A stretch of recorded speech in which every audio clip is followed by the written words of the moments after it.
Hi there and welcome. You're listening to Animals and Us, Voices of a New Paradigm.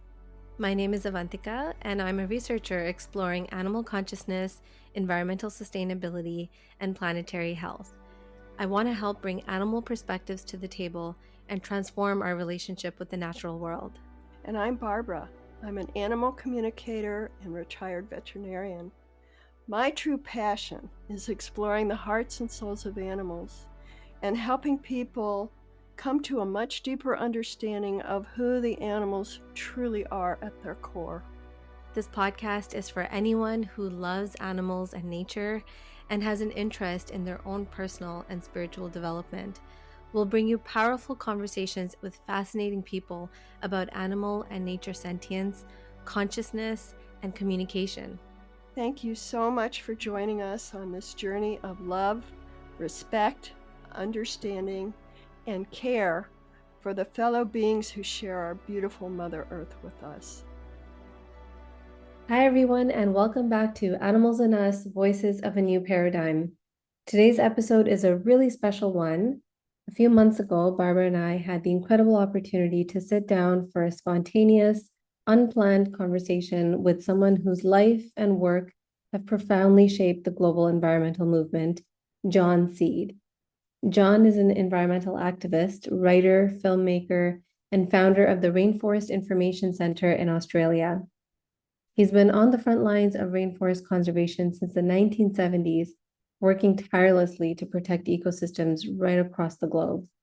But John's work doesn't just stop at activism. He's also one of the leading voices in the Deep Ecology movement, a way of seeing the world that reminds us that we're not separate from nature, but that we're an inseparable part of it. You might know him as the co-author of Thinking Like a Mountain, a beautiful book, or as the creator of the Council of All Beings workshops, which invite us to step into the perspectives of animals, plants, and places, helping us listen to the earth in deeper, more intimate ways. Our conversation with John was organic and just kind of happened, so we're really grateful to share it with you now.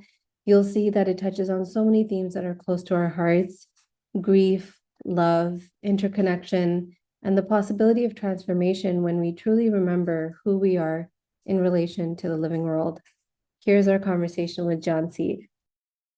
I feel that the illusion of separation between humans and the rest of the natural world is one of the drivers of the sixth mass extinction that we're experiencing, and that moving deep ecology and an understanding of what I believe to be part of the solution to that illusion of separation, how to dispel that illusion of separation through the experience of deep ecology, is a key to halting our slide to oblivion. So I feel called to try and move it more into the mainstream. So I've been interested in podcasts and found out a little bit about how many podcasts there are and how many people are paying attention to them. And so I thought I'd reach out into Podcastistan and see if I could,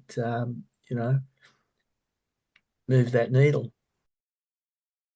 Yeah, and I think that's one of the reasons why we're on this platform too, because I think one of our goals was to reach the average person, in their kitchens, in their cars, wherever they're listening to podcasts.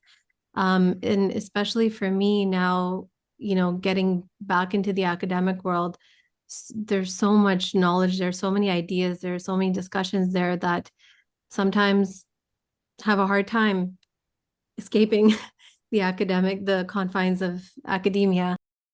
I'm so glad that you found us and that you want to keep talking about this. Yeah. And I've been listening to some of your interviews and podcasts, even with Ram Dass back in the day, which he was such an icon then.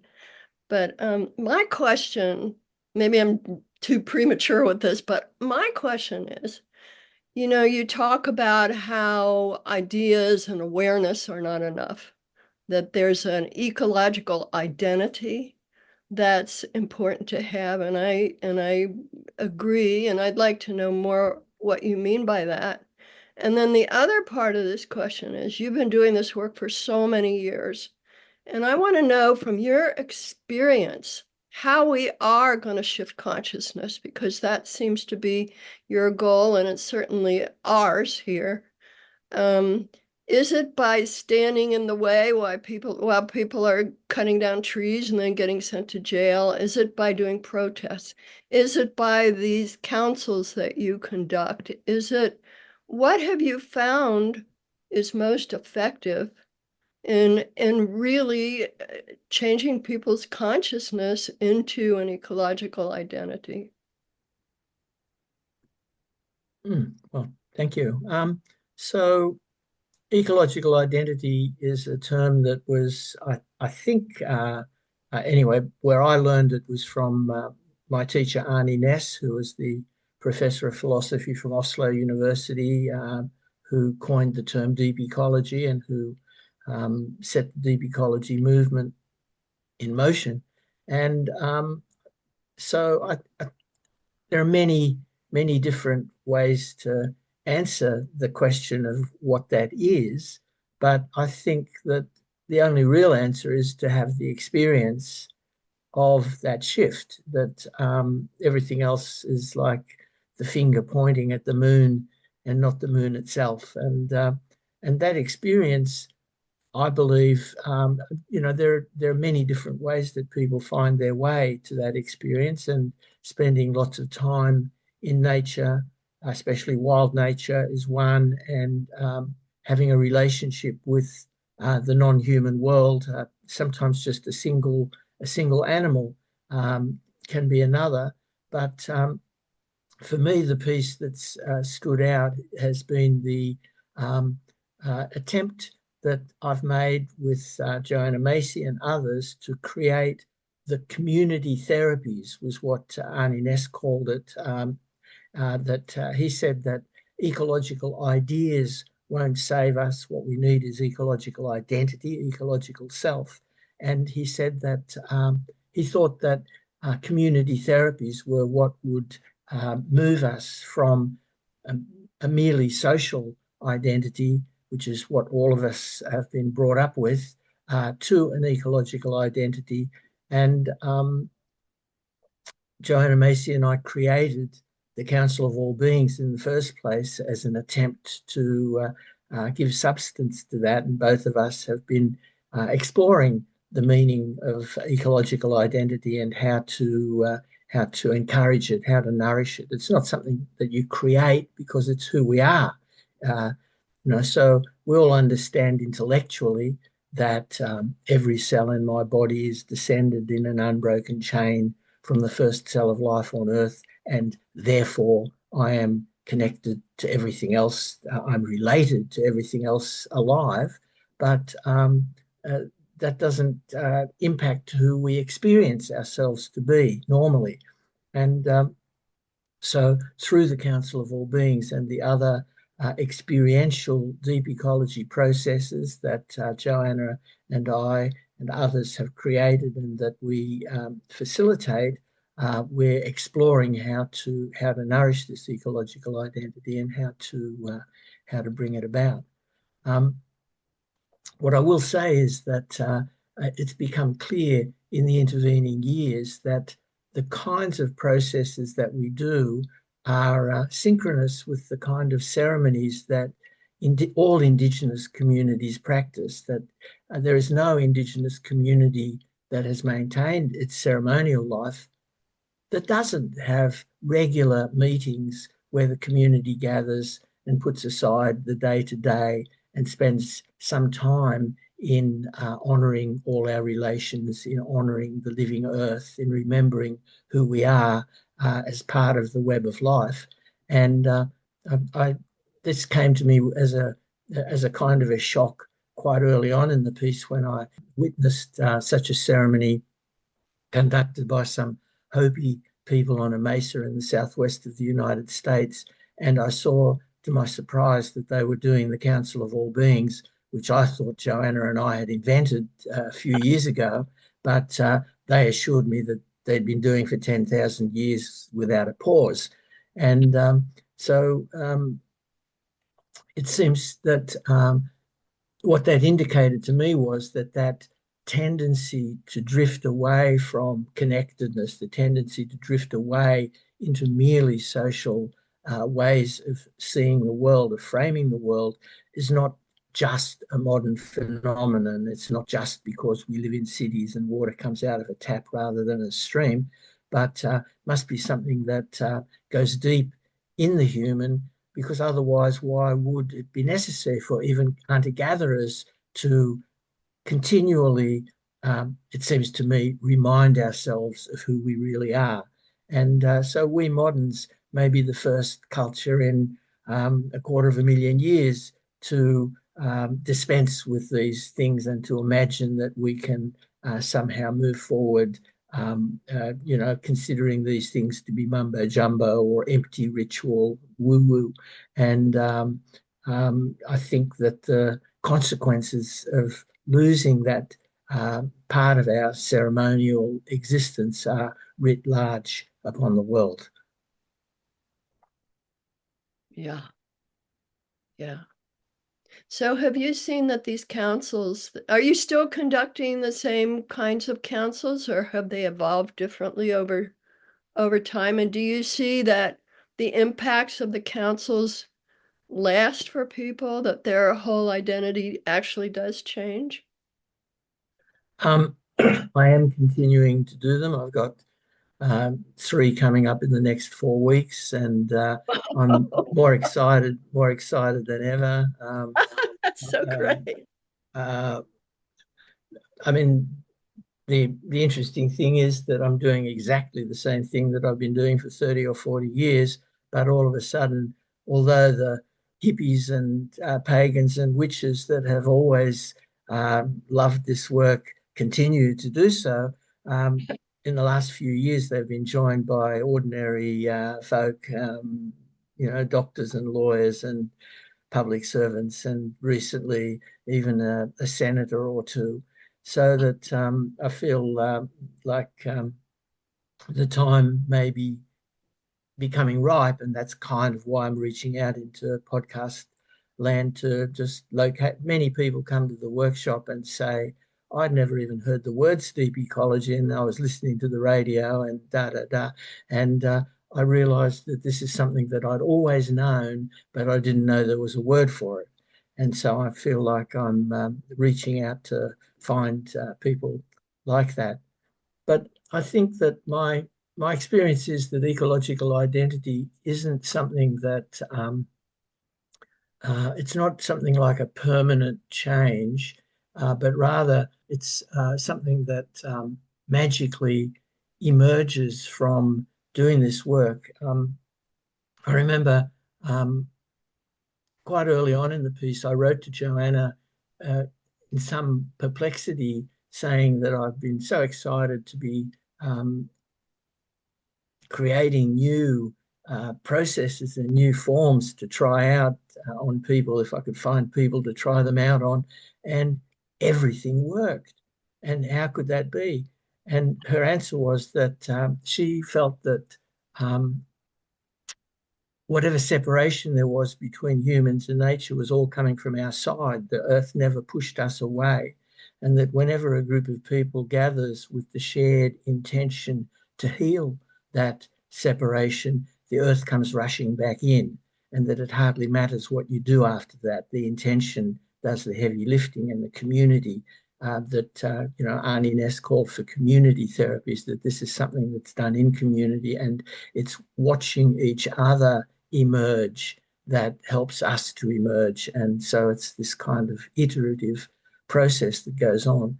And so invariably, every single person that comes to the workshop, because why would you come to a council of all beings? Like no one ever comes for the wrong reason. And so people have indicated their intention by even showing up.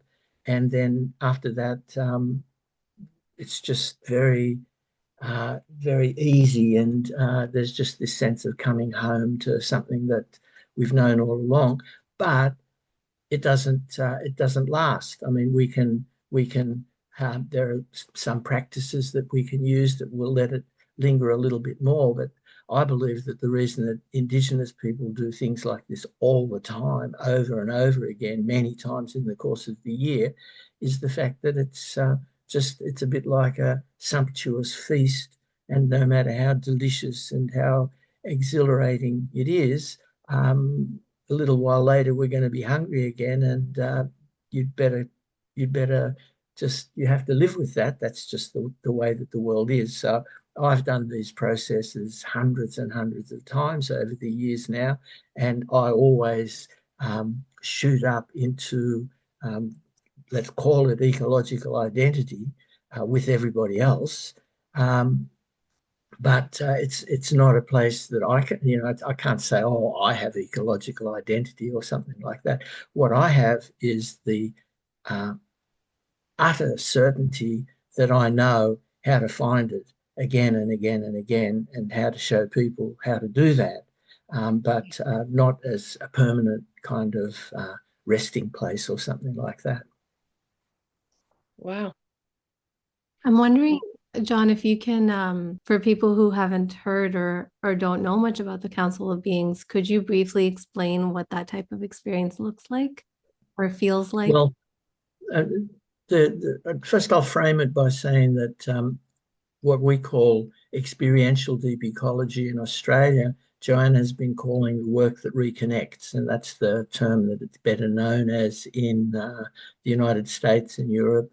And the work that reconnects is based on a spiral, uh, starting from gratitude, moving from gratitude to honouring our pain for the world, looking at the feelings of despair and terror and rage that all of us feel underneath about what we see happening to our world. And from there to what Joanna calls seeing with new and ancient eyes.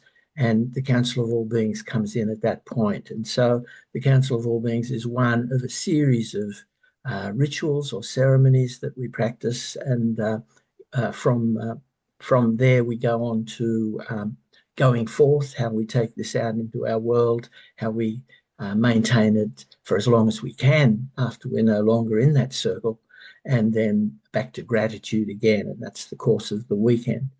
So then the Council of All Beings itself, um, uh, it's not fixed, that many different people do it in different ways and are encouraged to do it in different ways. There's no sort of canonical form that it takes. And if you came to my workshop this Saturday and did the Council of All Beings with me in Melbourne, then you would see that it's got quite significant differences from the Council of All Beings that Joanna and I describe in Thinking Like a Mountain, which we wrote in 1988. And but some people still do it exactly like that. And many people, there are many different versions of it because it's the intention that does all the work, and it doesn't really matter. But what we do, uh, what we did in 1988, and what we do still is we do some preliminary processes to get us into the flow and to get us into a sense of safety and comfort with the community of people that we're with this weekend. And then each of us is encouraged to find a non-human being that wishes to have a voice, that wishes to be heard. And the process that we use is more encouraging people to be found by this non-human ally than to find them. So, we might go out into nature for half an hour on a little vision quest where each of us is calling out in our minds out into the universe, hey, I'm going to be at a Council of All Beings in half an hour. And is there anyone out there who would like a voice, because I'm still available? No one has chosen me yet. And just see what happens. And if nothing happens, that's okay. You can just choose something. But it's encouraged to just be in that vulnerable place of waiting to be chosen, because often that can be the highlight of the whole weekend for some people, is the experience that they have at that point. But anyway, once we've found an ally, we gather and we make a mask to represent that ally, just out of a paper plate and some scissors and some crayons or something like that. And then we pass through a ceremonial portal into the Council of All Beings, where we are invited to allow that non-human being to speak through us.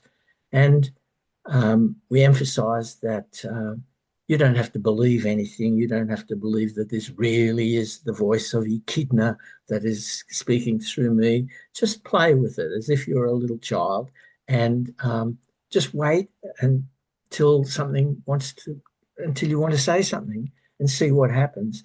And what happens always is that we become part of a conversation that we've never heard before, that no one has ever heard before, including me. It doesn't matter how many times I've done this, there are always amazing things that emerge when we do this that are stunning and that are utterly unpredictable and utterly new.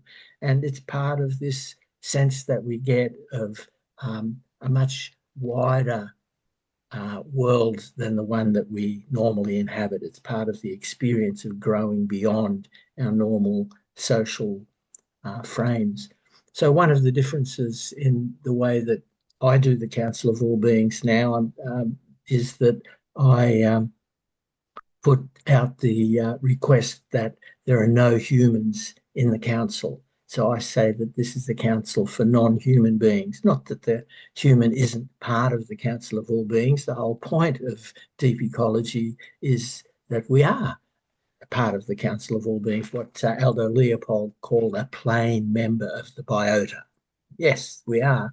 But we've heard so much from humans all the time that this is a chance for the voiceless ones to finally be heard. And I just found that whenever there were humans at the council, even Indigenous humans, they just took up too much space, and that this was a chance for everybody else. And so and so if you listening to this ever decide to do a Council of All Beings, which I fully encourage you to do, and you don't need any training, you don't need anything, just gather a group of people and try something like this.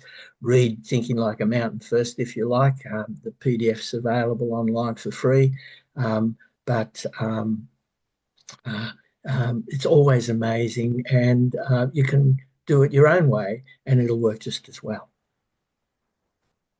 Amazing. I want to say, John, before we started our reading session last week, my colleague, she read, I think it was a meditation that's in the book, which was incredible. I just want to say thank you for, it was lovely. And it was something I actually hope I want to build into my life, to read that over and over again, to have it maybe recorded even.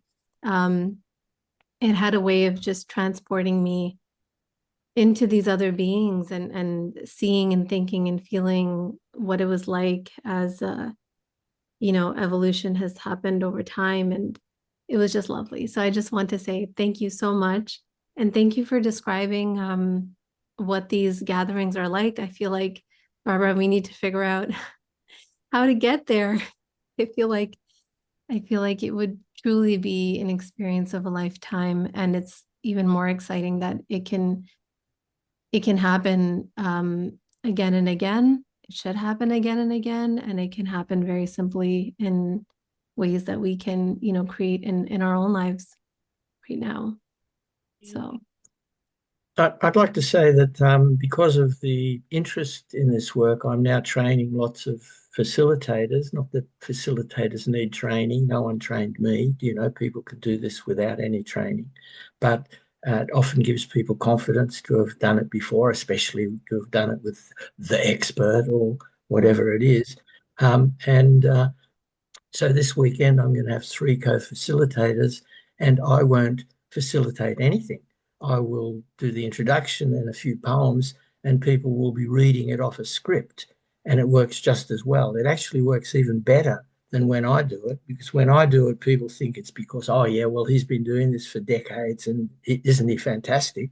And it's like, no, you don't get it. It's got nothing to do with that. It's entirely the intention and the fact that we are stepping into this stream that humanity has stepped into for hundreds of thousands of years, and it sweeps us along.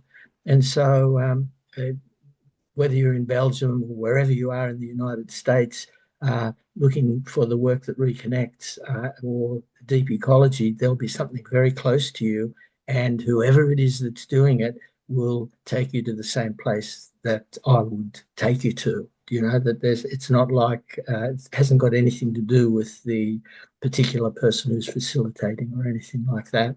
But what I want to say is that as important as the Council of All Beings is, in my view, it really only it comes into its full power as part of seeing with new and ancient eyes, following what we've just done. So we'll do the Council of All Beings on Saturday afternoon, but on Saturday morning, we will be spending time honouring our pain for the world. And that unless people have experienced their own deepest anguish about what's happening to the world and the non-human world and the whole world, and have experienced their own and each other's rage and terror and despair about these things, I feel that the Council of All Beings doesn't lift us up into the place that it needs to, and that I'm not saying you can't do the Council of All Beings as a standalone thing. You can. I've done it many times. But really, it's the work that reconnects that's important, and the Council of All Beings is one station in a longer process. And I think the reason is that we live in a culture of denial. This is what I learned from Joanna Macy when I met her in 1986. She came to Australia and I did one of her workshops, which was called Despair and Empowerment at that time. She'd written a book with that title.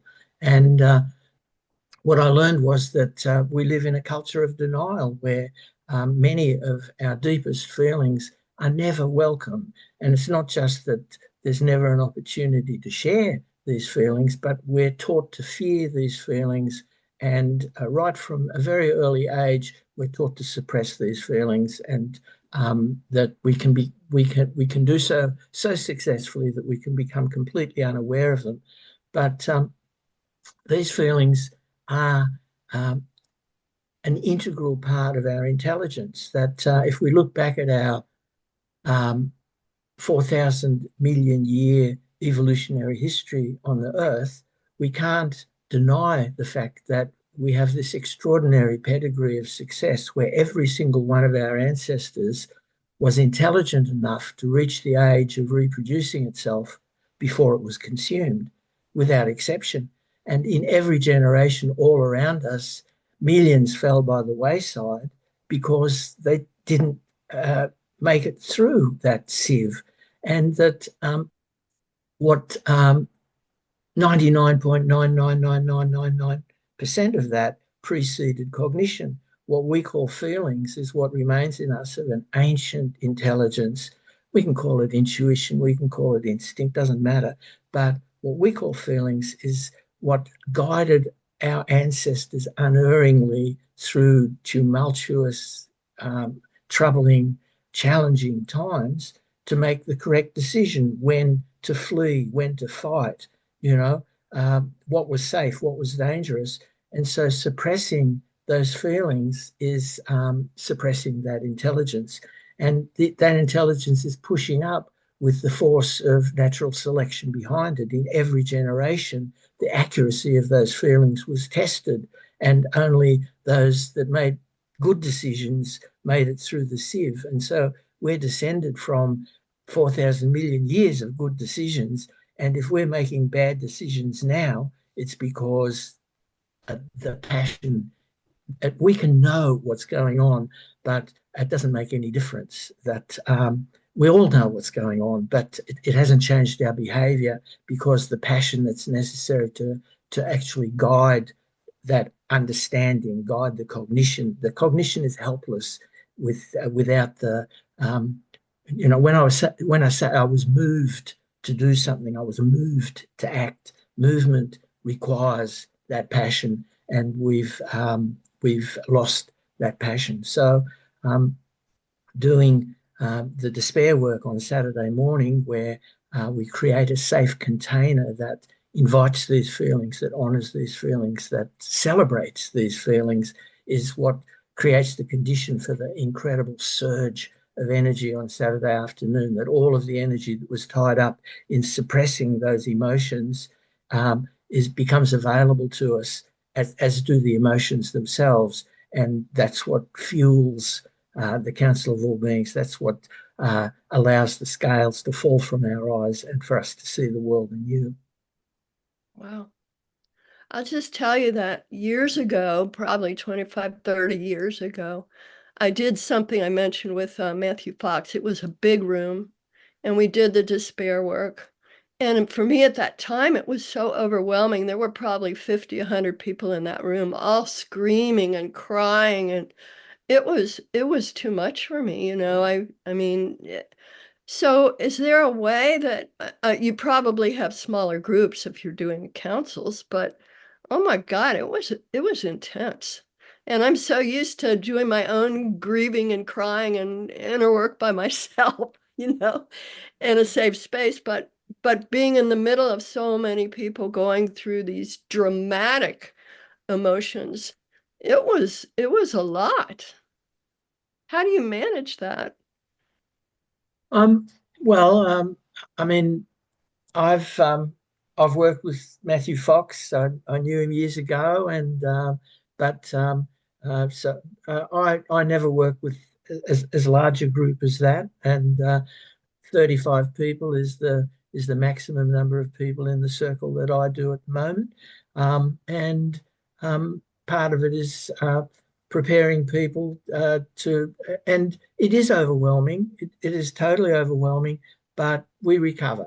It's just like to we've been taught to be afraid, and part of preparing people for me is that I just let people know that this is huge, but it is totally safe. These are only feelings. They're part of our humanity, and that it's not necessary for each person to step into the circle and to share those feelings. The healing belongs to the circle itself, and the fact that we've invited these feelings, that we're allowing this intelligence to come through, that it turns out that what everybody else is feeling is exactly what we're feeling anyway. It all resonates and echoes in us.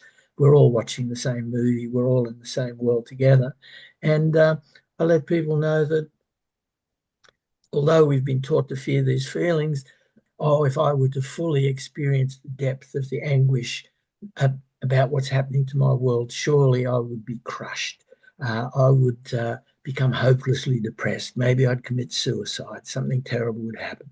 No, they're only feelings. If we create a safe container, confidentiality, and so on, we can hold these feelings for each other. I've done this hundreds and hundreds and hundreds of times. I've never lost anyone. You might notice you didn't have to sign a release form before you stepped into this circle. There's no danger for the facilitator. There's no danger for the participants. And that has proved to be correct for close to 40 years now, and counting. Oh, thank you, thank you, thank you for explaining that. And what comes to me is what I've learned is that by allowing ourselves to feel the pain, it also opens us to feel the joy, because they're both two sides of the same coin, really. So it makes sense. Absolutely. Oh, it's a lot. This is fantastic, John. Thank you so much. John, I have a very selfish question for you. Your work has really resonated with me. You were you were describing somebody who met you or who read about deep ecology, saying that these were things that really resonated with them, but they never heard of that term before. I was kind of like that as well when I read that chapter, the chapters from your book, that I didn't know that there was vocabulary for this way of thinking. And so I'm really looking forward to bringing this into the work that I'm going to be doing over the next few years. And I would just love to know if you have any advice for someone like me who's at the start of their PhD journey, ultimately hoping to find ways to learn and grow myself through this process and develop and strengthen that ecological identity and but also finding ways to help other people come to this as well, and helping other people realize that we are all part of one, and there's so much work that we can all be doing. So I have big hopes and dreams, and I think this academic journey is going to be an important part of it. I'm wondering if you have any advice for myself and also for my colleagues who are embarking on this project for the next few years.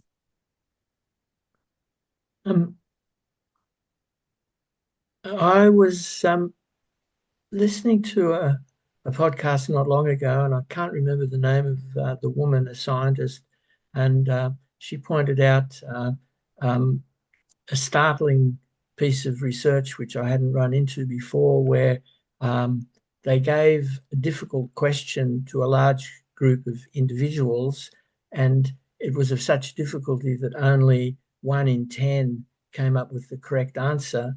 But when they gave the same question to groups of, I'm not sure, 3 or 4 individuals, 80% of the groups came up with the answer, that we are social mammals and we weren't supposed to try and find the solutions by ourselves, you know. And so that's why I think the community therapy is what is called for. And so the first part of my answer is that we need to find that community of people who resonate with whatever it is, where we can be, looking in the same direction, that we're doing the same kind of research, we're asking the same questions, but we do this together. And so I find this in the workshops that I do, but then everybody goes home and don't necessarily see each other again. And so I've started trying to create a culture of connection by, I've got a new form which we're calling deepening, and which is basically alumni of the Deep Ecology workshops. Anybody who's done one workshop is now invited to participate in basically the same ceremony. We still do the work that reconnects, but it's only for people who've done the workshop, and it's free. It's not something that you have to pay in order to be part of. So trying to create some kind of ongoing connection of people and moving back into trying to create the kind of culture where remembering all our relations and remembering who we really are underneath the social identity becomes part of something that we explore several times in the course of a year, and we get gathered together with others to do that.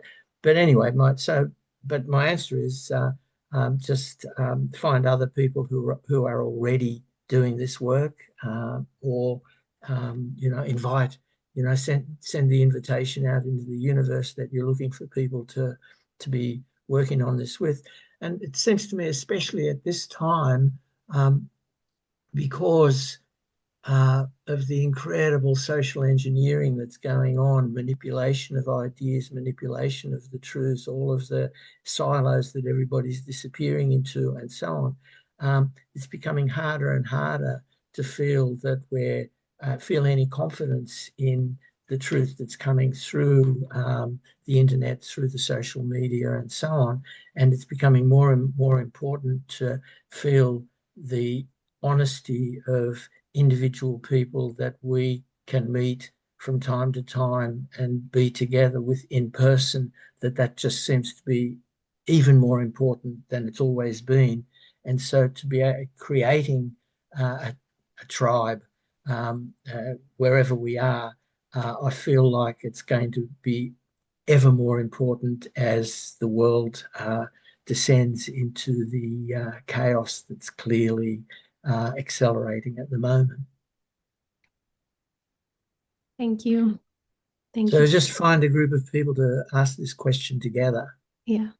Yeah. And I feel fortunate. I feel like that I've been fortunate over the last few years to find those people. And I think it'll be important to create those spaces where we can come together and do more than just talk about academic intellectual ideas, but actually, spend time together also doing other things that help us connect. What I'd suggest is invite some of those people, doesn't matter how many, and facilitate a council of all beings. You don't need to even have participated in a council of all beings. I assure you that the outcome of it will be exactly the same as if you came to Australia and did a council of all beings with me. I wouldn't say that if it wasn't true. So just do that, and you'll see. Okay, and then I'll report back to you. Thank you. Hey, I'd John, like that. I have a strange question for you, but like Avantika is in Belgium and we have other people in Canada and all over the place. Is there any way to do some of this work online like this, through a Zoom call, or is that just doesn't even make sense? No, there is, and I've participated, in uh, trying to create something like that, and it's been interesting. It's been very worthwhile. It hasn't been as strong as spending a weekend together. So we've just done uh, the work that reconnects, where we'll do an hour with gratitude, and then a week later we'll do an hour with honouring our pain for the world, and then a week later we'll do the Council of All Beings online, and so on. And it's definitely worthwhile, but there's actually no reason why anybody who's listening to this and who resonates can't follow the advice that I just gave Avantika, which is just gather a group of people together in person and study it, of course, find out more, develop your understanding and your ideas and so on. But of course, to look up the work that reconnects and to see that there is, without a doubt, if you're in Belgium or the United States or Canada, within a very short distance, you'll find somebody who's offering this work, and it doesn't matter who it is, just check it out, but you don't even have to do that. You can just gather a group of friends together and try it for yourself. That this is part of being human, is gathering together and seriously remembering together that we are not the spider in the middle of the web. We are one strand in the web of life, and that as we remember that together, a flood of ancestral knowing always, just rushes back in. Yeah. Are you of the mindset, John, that the 100th monkey thing, the 1%, as soon as 1% of the population shifts into a higher level of consciousness, that everyone will shift? How do you see this shift in consciousness, and what does it really mean? I mean, we talk about changing consciousness, and I, for one, just totally think that's what's needed, but then what? How does that work? Do you have a feeling about that? Well, I mean, I I don't know. I mean, I hope so. I hope so. It would be great if it'd be great if it was. It'd be even better if it was the 10th monkey. If you didn't even need 100 monkeys for the change to take place. I know the story. What I think though is that it's possible. It's possible that it's like that, and if it were like that, wouldn't it be awful if it turned out that there was 99 monkeys and I didn't show up? It's just like what that does for me is it says I've got to show up just in case there's 99 monkeys out there, and then I could be the 100th monkey, like any of us, all of us could be the 100th monkey. So, but I'd also say that I like Joanna Macy's um, framing of what she calls the great turning. She says that what we're experiencing, she calls the great unraveling, and that the solution is the great turning. This is the great turning away from the industrial growth society and great turning towards a life affirming society. And she sees that there are three different roles that we can play in that, and the shift of consciousness, working directly towards that shift of consciousness, is one of those roles. But the other two roles that she identifies are, first, the holding actions, just keeping whatever we can keep alive, keeping it alive, the species, the indigenous, the languages, whatever is valuable from the past and that's being eroded, struggling for that, and so, this is something that I've been part of much longer than I've been part of Deep Ecology, and taking part in, I was arrested in 1981 for chaining myself to machinery to stop the logging of the rainforest, and I was arrested a few months ago for the same offence. And so, it's like change of consciousness, yes, and there's other things that need to be done as well.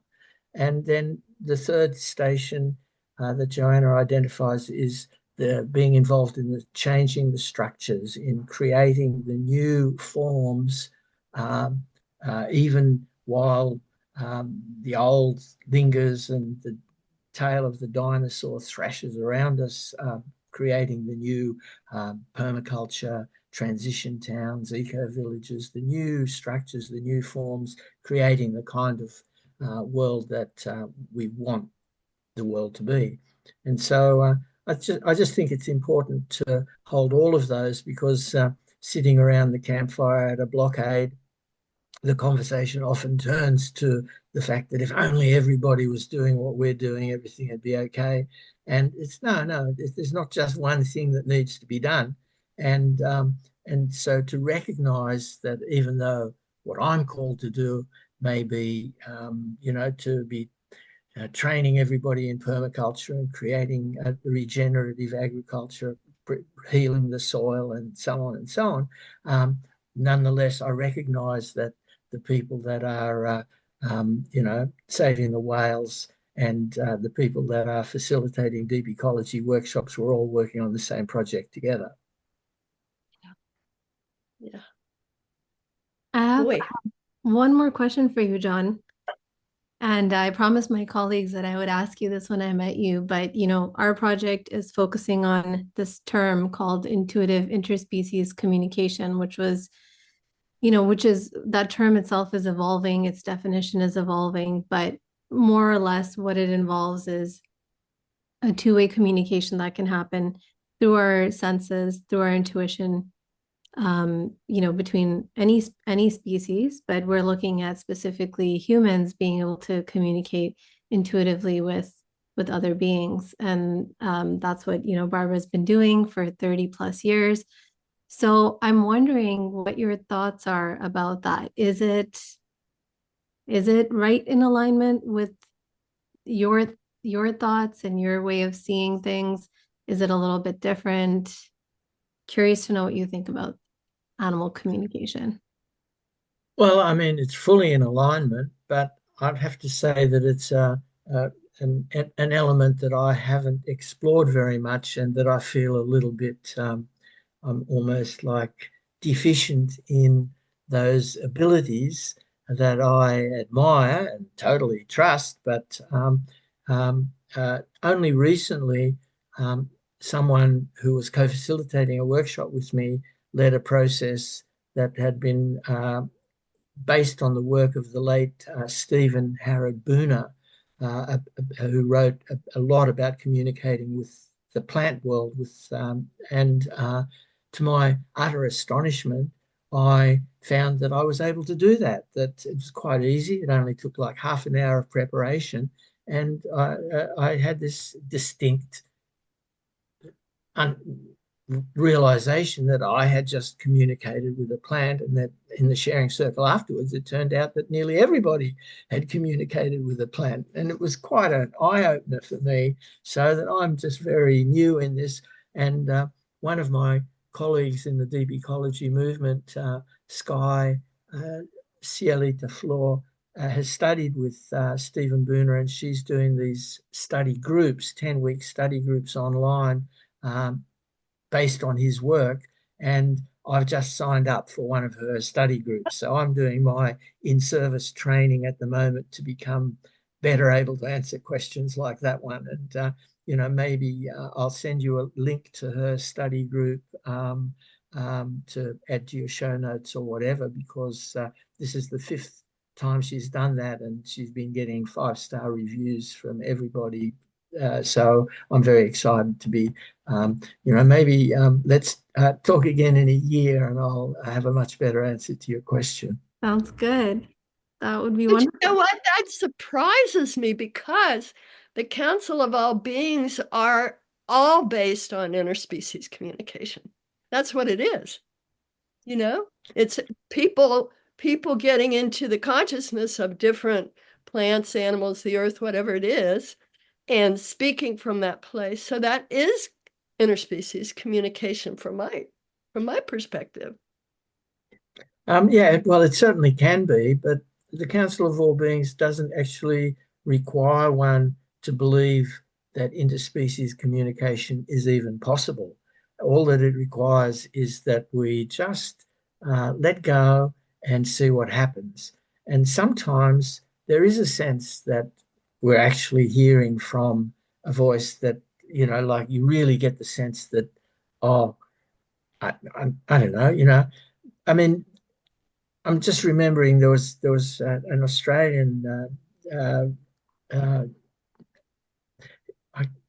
Peter Shenston, but he was known as Peter Dolphin because decades and decades ago he started talking about the consciousness of dolphins, like right at the beginning of when people started talking like that. Do you know that? Because there was a time when no one spoke like that. And anyway, so he came to a Council of All Beings, and he just showed up. He was naked. His mask was a fin on his back, and all he did through the whole council was every so often he would go like that. And so I guess I'm saying that, how to say, that was definitely like an incredible communication. Uh, was it the dolphin? Was it Peter Shenston? It doesn't matter, like it was just like an incredible contribution. So I would be really interested to hear about a Council of All Beings that you do, Barbara, with a bunch of people who are all practicing interspecies communication in other ways, to find out what happens in that Council of All Beings. She's I would thinking love about it. She's been thinking about it since the time I Yeah. met her. And much Yeah. longer than that, she's been talking about doing that. Yep. Okay. You got it. Oh, well, let me know. Let me know what happens. Okay. Years ago, John, I was thinking about this. I had this, I don't know, download vision, whatever it was. I was just driving and it popped in. And it was, I called it the Council of 100. I don't know why 100, that's a lot.